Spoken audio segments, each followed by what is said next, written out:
এজিদ মদ খাইতো কি হালাল মনে করে, কি মনে করেন?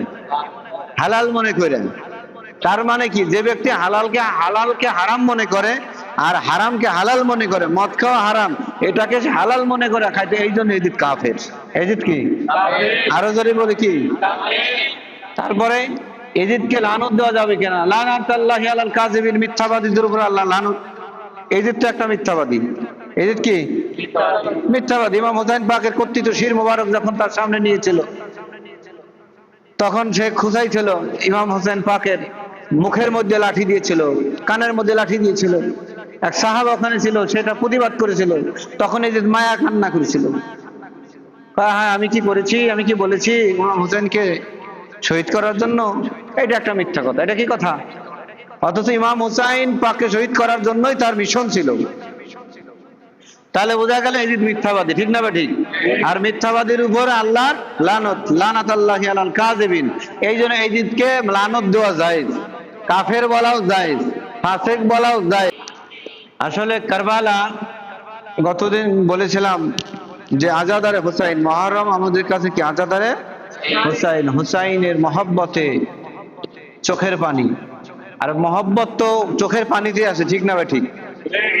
মহব্বত কিসে আছে? চোখের পানিতে। মহব্বত অন্তরে থাকে। এই কষ্টটা, মহব্বত, ভালোবাসা, মানুষের যে জন্য যে কষ্টটা লাগে, এই কষ্টটা যখন অন্তরে অনুভূত হয় তখনই চোখ দিয়ে পানি বের হয়, ঠিক না? ঠিক। এই জন্য আমরা আজাদার করি ইমাম হুসাইনের জন্য, কারণ ইমাম হুসাইনের মহব্বত আমাদের অন্তরের মধ্যে আছে, ঠিক না? ঠিক। এজিদ মদ খাইতো, কি খাইতো? অনেকে আছে না এজিদ ধরে মুমিন বানানোর টেন্ডার নিছে, এরকম কিছু লোক আছে না?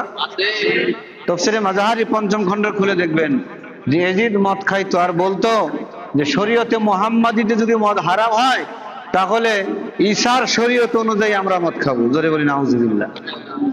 উম্মত হইতো শেষ নবীর আর শরীয়ত পালন করবো অন্য নবীর। আরে চার মাযহাবের এক মাযহাব ধারণ করতে হবে, অনুসরণ করতে হবে। এক মাসালার ক্ষেত্রে এই মাযহাব, আর এক মাসালার ক্ষেত্রে ওই মাযহাব। এইটাই যদি মানা না যায়, এইটা যেমন নিষেধ, এক মাযহাব মানলে এক মাযহাবই মানতে হবে, অন্য মাযহাব মানা যাবে না। এটা আমরা ভালো বুঝি। আর এজিদকে বাঁচানোর জন্য আমরা কত প্রকারের ফতোয়া আমরা খুঁজি যে উম্মতে শরীয়তে মুহাম্মাদীতে যদি মদ হারাম হয়ে থাকে তাহলে শরীয়তে ঈসাতে আমরা মদ খাবো। নাউযুবিল্লাহি মিন যালিক। মাসালা কি? মাসালা হলো যে ব্যক্তি হালালকে হারাম জানবে, এটা মাসালা কি? সহিহ হাদিস। যে ব্যক্তি হালালকে হারাম জানবে বা হারামকে হারাম জানবে, ওই ব্যক্তি কাফের হয়ে যাবে। ওই ব্যক্তি কি হবে?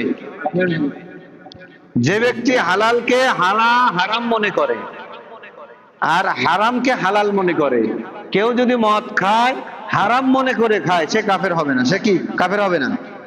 কিন্তু ওই ব্যক্তি যদি হালাল মনে করে খায় তাহলে সে কাফের হয়ে যাবে, ঠিক না? ঠিক। তাহলে এজিদ মদ খাইতো কি হালাল মনে করে, কি মনে করেন? হালাল মনে করেন। তার মানে কি, যে ব্যক্তি হালালকে হারাম মনে করে আর হারামকে হালাল মনে করে, মদ খাওয়া হারাম এটাকে সে হালাল মনে করে খাইতে, এই জন্য এজিদ কাফের। এজিদ কি?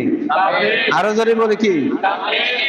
তারপরে এজিদকে লানত দেওয়া যাবে কিনা? লানাতুল্লাহি আলাল কাযিবিন, মিথ্যাবাদীদের উপর আল্লাহ লানত। এজিদ তো একটা মিথ্যাবাদী। এজিদ কি? মিথ্যাবাদী। ইমাম হুসাইন পাকের কর্তৃত শির মোবারক যখন তার সামনে নিয়েছিল, তখন সে খুঁজাইছিল ইমাম হোসেন পাকের মুখের মধ্যে লাঠি দিয়েছিল, কানের মধ্যে লাঠি দিয়েছিল। এক সাহাবা ওখানে ছিল, সেটা প্রতিবাদ করেছিল।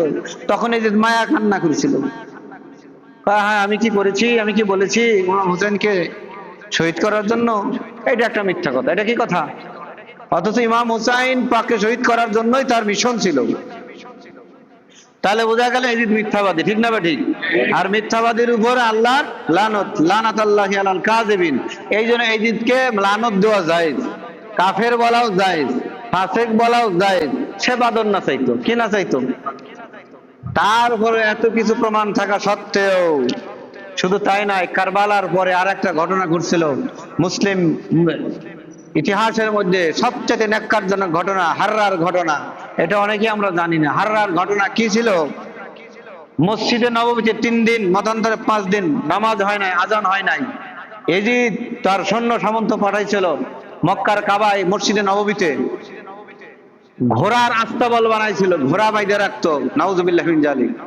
এরপরে এজিদের আমরা অনেকে মুমিন বলার জন্য উঠে পড়ে লাগছি। আর এজিদের তো মুমিন কবে, যারা এজিদের সন্তান তারা তো তার এজিদ বাপরে তো মুমিন বানায় ছাড়বো, ঠিক না ঠিক? আর আমরা তো হুসাইনের সন্তান, ঠিক না ঠিক? আমরা কার সন্তান? আমরা হুসাইনের রোহানি আওলাদ। এরপরে কি করেছিল? এরপরে মক্কার কাবা ঘরের গিলাফে আগুন ধরাইছিল।